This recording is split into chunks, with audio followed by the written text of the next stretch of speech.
नमस्कार श्रमिक साथियों, अगर आप भी एक श्रम कार्ड धारक हैं यानी आपका अगर श्रम कार्ड बना हुआ है जो केंद्र सरकार द्वारा शुरू किया गया था, तो आपको जानकर खुशी होगी कि आपको इसी श्रम कार्ड पर 3000 रुपये की मासिक पेंशन भी निर्धारित की गई है। इसमें अब तक लाखों श्रमिकों ने अपना पंजीकरण कर लिया है और आधार कार्ड तथा श्रम कार्ड का उपयोग करते हुए मोबाइल से ही आप अपना पंजीकरण कर सकते हैं और हर महीने 3000 रुपये की निश्चित पेंशन प्राप्त करने के हकदार बन जाएंगे। इस स्कीम का लाभ लेने के लिए श्रमिक कार्ड आपके पास होना अनिवार्य है। अगर श्रम कार्ड नहीं है तो आप पहले अपना श्रम कार्ड बनवा लें और उसके बाद अपनी श्रमिक पेंशन योजना का आपको फॉर्म भरना है। फॉर्म भरने के लिए क्या क्या डॉक्यूमेंट होने चाहिए, क्या पात्रता होनी चाहिए, इसमें पूरी जानकारी आपको मिल जाएगी, इसलिए वीडियो को पूरा और लास्ट तक देखें। अगर आप चैनल पर नए हैं तो चैनल को सब्सक्राइब कर लें ताकि इसी प्रकार की वीडियोज के नोटिफिकेशन आपको मिल सके और सरकारी योजनाओं की जानकारी आप तक पहुंच सके। वेबसाइट पर जाने के लिए आपको वीडियो के डिस्क्रिप्शन में या पिन कमेंट में लिंक मिल जाएगा, आप डायरेक्ट उस पर क्लिक करके आ जाएंगे या आप गूगल में भी सर्च कर सकते हैं resultnew.in। इस प्रकार से जब आप वेबसाइट सर्च करेंगे तो यहाँ पर रेड कलर का लोगो आएगा गूगल में ही और आपको सबसे ऊपर वाली ही वेबसाइट को ओपन कर लेना है। जैसे ही आप खोलेंगे तो यहाँ पर आपको ऑप्शन मिलेगा सरकारी योजना और सब्सिडी लोन, इस पर क्लिक करना है। यहाँ पर सबसे ऊपर ही मिलेगा श्रम कार्ड 3000 रुपये पेंशन योजना, इस पर क्लिक करेंगे। अब यहाँ पर जैसे ही आप आ जाएंगे तो यहाँ पर आपको श्रमिक पेंशन योजना से जुड़ी सभी डिटेल में जानकारी दी गई जिसे आप पढ़ सकते हैं आवेदन करने से पहले, ताकि आप इसका सही से आवेदन कर सकें। इसके बाद यहाँ पर जब आप नीचे आएंगे तो इसमें फ़ायदा लेने के लिए क्या पात्रता निर्धारित की गई है उसकी जानकारी होना आवश्यक है। आवेदन करने के लिए आपकी उम्र 18 से 40 वर्ष के बीच में होनी चाहिए।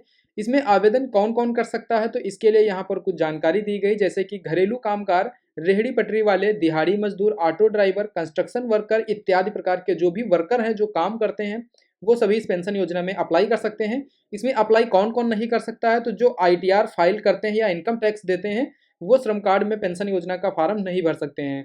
तो इस प्रकार से इसमें पात्रता है। आवेदन करने के लिए इसमें ऑनलाइन ही अप्लाई करना है, ऑफलाइन अप्लाई नहीं कर सकते हैं। तो आवेदन करने के लिए आपको ishram.gov.in वेबसाइट से अप्लाई करना है। चलिए जान लेते हैं फॉर्म कैसे भरना है। तो नीचे आना है, यहाँ पर दिया गया है श्रम कार्ड 3000 रुपये पेंशन रजिस्ट्रेशन, तो क्लिक हियर दिया गया है, इस पर क्लिक करेंगे। इसके बाद इस प्रकार से वेबसाइट आएगी, गो टू मेन पेज पर क्लिक करेंगे। अब आपके सामने इस प्रकार से श्रमिक पेंशन योजना की वेबसाइट आएगी। यहाँ पर आपको राइट साइड में दिया गया है मानधन.in 3000 रुपये पर मंथ, आपको इस पर क्लिक कर देना है। जैसे ही आप इस पर क्लिक करेंगे श्रमिक पेंशन योजना की वेबसाइट आपके सामने इस प्रकार से ओपन हो जाएगी।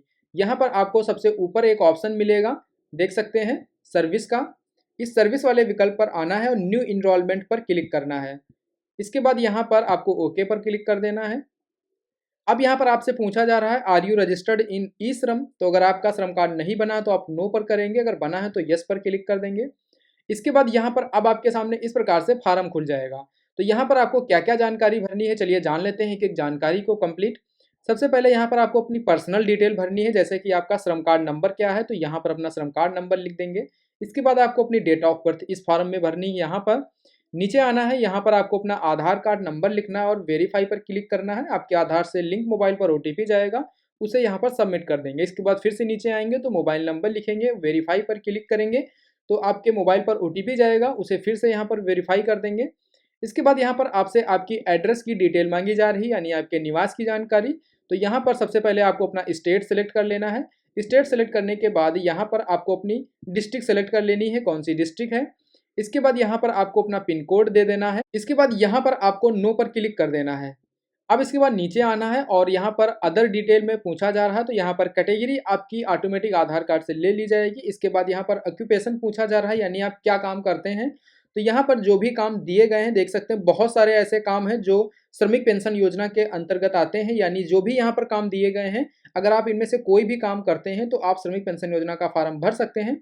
अगर यहाँ पर आपको आपके द्वारा किया जाने वाला कार्य नहीं मिल रहा है तो यहाँ पर आपको ऑप्शन मिलेगा एग्रीकल्चर यानी खेती किसानी, तो आप इसे सिलेक्ट कर लें। इसके बाद यहाँ पर अगर आप कोई पेंशन स्कीम ले रहे हैं, वृद्धा पेंशन ले रहे हैं या कोई अन्य पेंशन ले रहे हैं तो आपको यस पर क्लिक करना है और आप फॉर्म नहीं भर पाएंगे, क्योंकि इसमें आप एक ही पेंशन ले सकते हैं। अगर आप इनकम टैक्स भरते हैं तब भी आपको यस पर क्लिक करना, अगर नहीं भरते हैं तो नो करना है, और अगर भरेंगे तो आपको फॉर्म नहीं भरना है क्योंकि आप लाभ नहीं ले पाएंगे। इसके बाद यहाँ पर कंसेंट पर एक्सेप्ट करना है। इसके बाद नीचे आना है और सबमिट बटन पर क्लिक कर देना है। तो जैसे ही आप सबमिट बटन पर क्लिक करेंगे आपकी जानकारी सबमिट हो जाएगी। इसके बाद नेक्स्ट फॉर्म खुलेगा जिसमें आपको अपनी बैंक की डिटेल जानकारी भरनी होगी। इसमें आपको अपना नाम भरना होगा, बैंक की डिटेल, बैंक का खाता का नाम भरना होगा, बैंक खाता संख्या भरनी होगी और बैंक में आपको साथ ही एक नॉमिनी का भी नाम देना होगा कि आपके बाद अगर पेंशन किसी को दी जाए तो किसे दी जाए, तो उसके लिए नॉमिनी भरी जाएगी। इसके बाद यहाँ पर अपलोड मैंडेटरी फॉर्म आएगा जिसमें आपको अपना आधार कार्ड और श्रम कार्ड का एक-एक फ़ोटो खींच लेना है और उसे जेपीजे फॉर्मेट में अपलोड करना है। इसके बाद यहाँ पर आपको पेमेंट ऑप्शन पर आना है, तो यहाँ पर आपको अपनी बैंक सेलेक्ट कर लेनी है। इसके बाद डाउनलोड कार्ड पर क्लिक करके अपना पेंशन फॉर्म डाउनलोड कर सकते हैं। तो इस प्रकार से आप पेंशन फॉर्म भर सकते हैं अपने आधार कार्ड और पैन कार्ड का उपयोग करते हुए। अगर आप इस प्रकार से पेंशन फॉर्म नहीं भर पा रहे हैं ऑनलाइन, तो किसी भी जनसेवा केंद्र पर चले जाइए, आधार कार्ड और श्रम कार्ड तथा मोबाइल नंबर लेके और अपना पेंशन फॉर्म भरवा दीजिए। इसका फॉर्म सिर्फ श्रमिक ही भरवा सकते हैं जिनके श्रम कार्ड बने हुए हैं।